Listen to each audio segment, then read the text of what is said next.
Channel में आपका स्वागत है। मैं वीरेंद्र कुमार। दोस्तों, आज की इस वीडियो में मैं बताने वाला हूं कि बैलेंस शीट को कैसे पढ़ते हैं।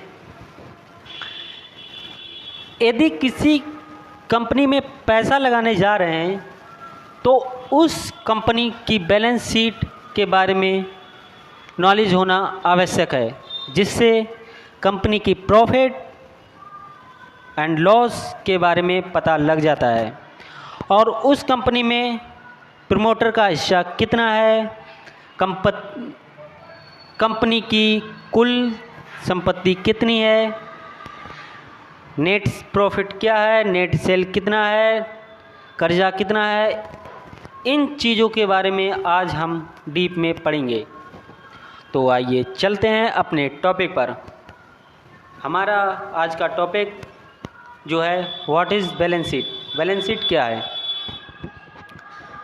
बैलेंस शीट एक फाइनेंशियल स्टेटमेंट है, अर्थात यह वित्तीय विवरण है जो किसी कंपनी, संस्था या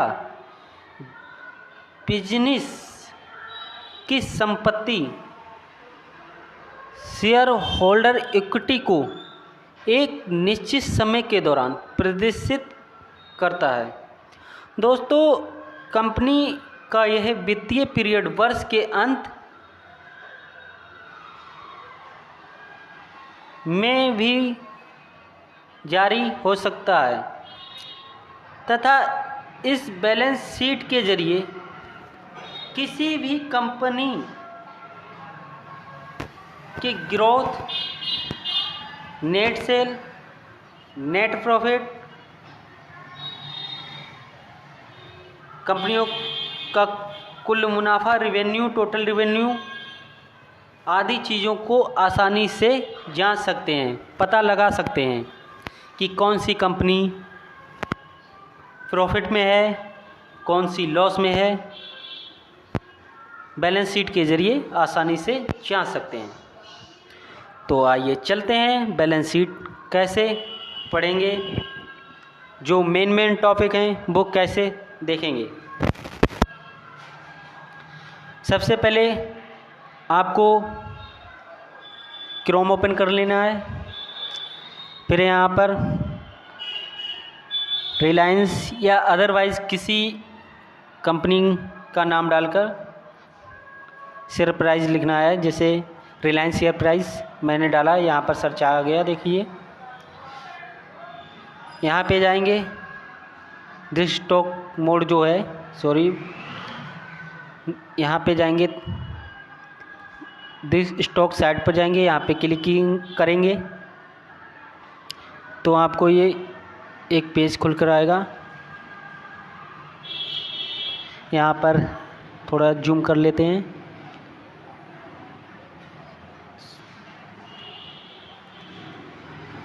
ये देखिए, Reliance industry LTD share stock price money control, यहाँ पर क्लिक करेंगे।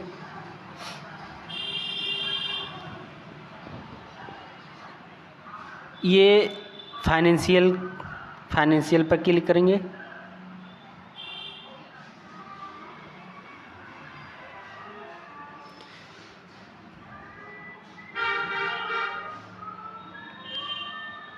देखिए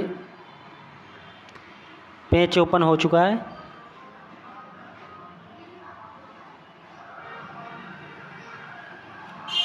जो मेन टॉपिक हैं, हम पहले उन चीज़ों के बारे में देखेंगे।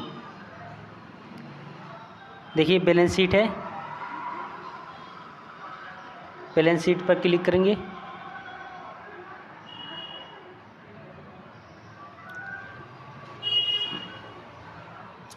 पेज ओपन हो गया है। शेयर कैपिटल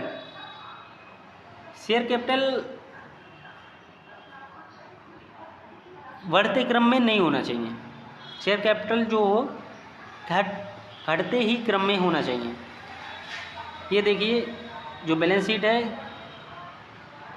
डाटा जो निकल के आया है मार्च 22, 21, 20, 19, 18, 5 साल का डाटा निकल के आया है। तो हाँ, शेयर कैपिटल जो है वो घटते ही क्रम में होना चाहिए।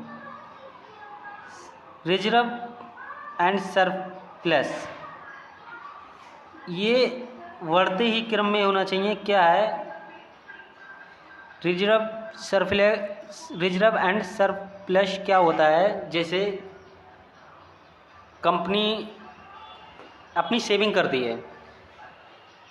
कंपनी क्या होता है कि जब कंपनियां किसी बुरे वक्त के दौर से गुजर रही होती हैं तब यह रिजर्व एंड सरप्लस हमारे उन कंपनियों के काम में आता है कर्जा चुकाने।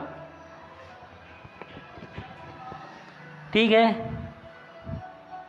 देनदारी लायबिलिटी, टोटल लायबिलिटी ये घटते ही क्रम में होनी चाहिए।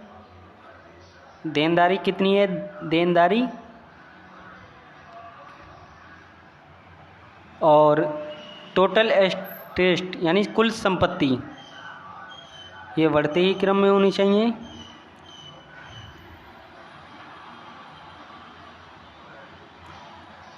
अब मैं आपको जो मेन टॉपिक है, सबसे पहले तो कंपनी के प्रमोटर के बारे में जानना चाहिए कि कंपनी में प्रमोटर का हिस्सा कितना है। यदि कंपनी में प्रमोटर का हिस्सा 30% है तो वो उतनी अच्छी मेहनत नहीं करता है। कंपनी में मैक्सिमम 50% प्रमोटर का हिस्सा होना चाहिए। 30% काफ़ी सही है, बट इतना ठीक नहीं है। लेकिन 50% प्रमोटर का हिस्सा हर कंपनी में होना चाहिए, उसी पे पैसे लगाना चाहिए। और दूसरी बात यहाँ पे देखिए होल्डिंग, देखिए यहाँ पर क्लिक करेंगे तो यहाँ पे जो प्रमोटर का हिस्सा है, मतलब शेयर हैं कंपनी में, जो शेयर है वो 50% है। और पब्लिक पर फिर क्लिक करेंगे। पब्लिक की जो होल्डिंग है 21 में 11.3 और सितंबर में 10.5 59 और 2022 में 10.65 यानी 6.5। और मेन बात है जो दूसरा देखना चाहिए हमें टॉपिक, वो है FPI कि कंपनी कहाँ कहाँ इन्वेस्ट कर रही, किस चीज़ में इन्वेस्ट कर रही है, इन चीज़ों के बारे में देखना चाहिए। जैसे ये बढ़ते ही क्रम में होना चाहिए। ये देखिए ग्रीन है, अच्छा प्रदर्शन कर रही है। ये थोड़ा वीकली है, ये सही है, ये भी स्कीम देखनी चाहिए।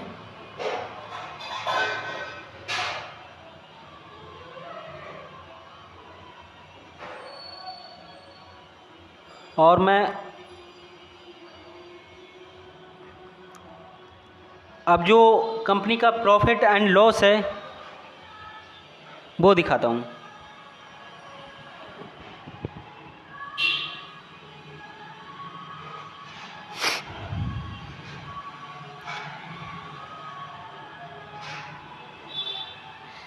देखिए profit and loss,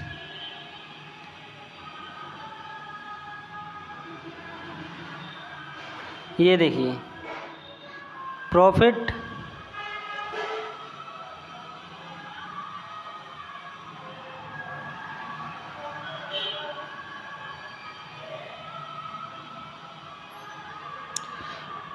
loss before tax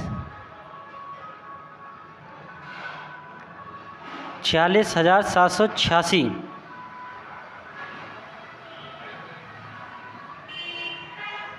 यहाँ पर आपको प्रॉफिट एंड लॉस देखने को मिल जाएगा। अगर प्रॉफिट हो रही है कंपनी में तो यहाँ माइनस नहीं लग के आएगा, अगर ये लॉस में कंपनी चल रही होती तो यहाँ पर माइनस लग के आता। अब देखेंगे इस पे कर्जा कितना है।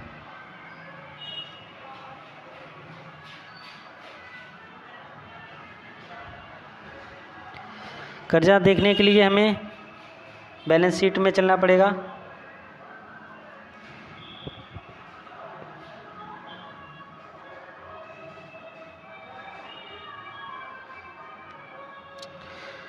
मैंने को आपको बता चुका हूँ पिछली अभी पेज ओपन किया था कि इक्विटी एंड शेयर कैपिटल ये घटते ही क्रम में होने चाहिए, बढ़ते क्रम में नहीं होने चाहिए। और ये रिजर्व एंड सरप्लस ये बढ़ते क्रम में होना चाहिए, घटते क्रम में नहीं होने चाहिए। ये कंपनी की मुसीबत जब कोई विपत्ति आती है उस समय ये जो फंड जमा किया होता है कंपनी ने, उस टाइम कर्जा जब ज़्यादा बढ़ जाता है या कोई विपत्ति आती है तो उस पीरियड में काम लाया जाता है। देखिए लॉन्ग टर्म बोरोविंग यानी लंबे समय का कर्जा। लंबे समय में पहले देखिए ये इस पे 81,596, फिर इतना बड़ा, ये बढ़ते क्रम में नहीं होना चाहिए क्योंकि बढ़ते क्रम में एक कंपनी को अच्छी दिशा में नहीं ले जाते हैं। ये घटते ही क्रम में होना चाहिए। और शॉर्ट टर्म बोरोविंग ये भी घटते ही क्रम में होने चाहिए। देखिए अभी था 33,152, अब 27,332। ये काफ़ी हद तक अच्छी बात है कि कंपनी ने जो शॉर्ट टर्म का कर्जा था वो काफ़ी कम किया है। यदि शॉर्ट टर्म और लॉन्ग टर्म का कर्जा कंपनी पर ना हो तो बहुत ही बेहतर कंपनी होती है, जो शेयर मार्केट में कंपनियों पर पैसा लगाने के लिए बहुत ही अच्छी दिशा के लिए प्रोत्साहित करती है। तो मैं आपको जो मेन टॉपिक थे वो बता चुका हूँ।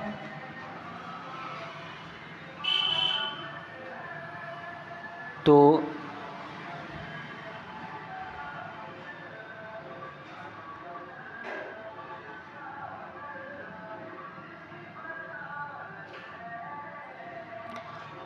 एक और थोड़ा सा रह गया। क्या होता है कि कोई भी कंपनी होती है वो शेयर होल्डर के जो शेयर होते हैं, जो होल्डर होते हैं, जो प्रमोटर होते हैं, वो शेयर गिरवी रख देते हैं। तो वो भी आपको एक बात ध्यान में रखकर बैलेंस शीट में देखना चाहिए। ये देखिए प्लेस्ड, ये ग्रीन कलर का आ रहा, यानी कंपनी ने अपने शेयर किसी दूसरी कंपनी के पास गिरवी नहीं रखे हैं। इसमें एक बहुत ही अच्छी बात है। तो मुझे आशा है कि आपको ये वीडियो पसंद आई होगी।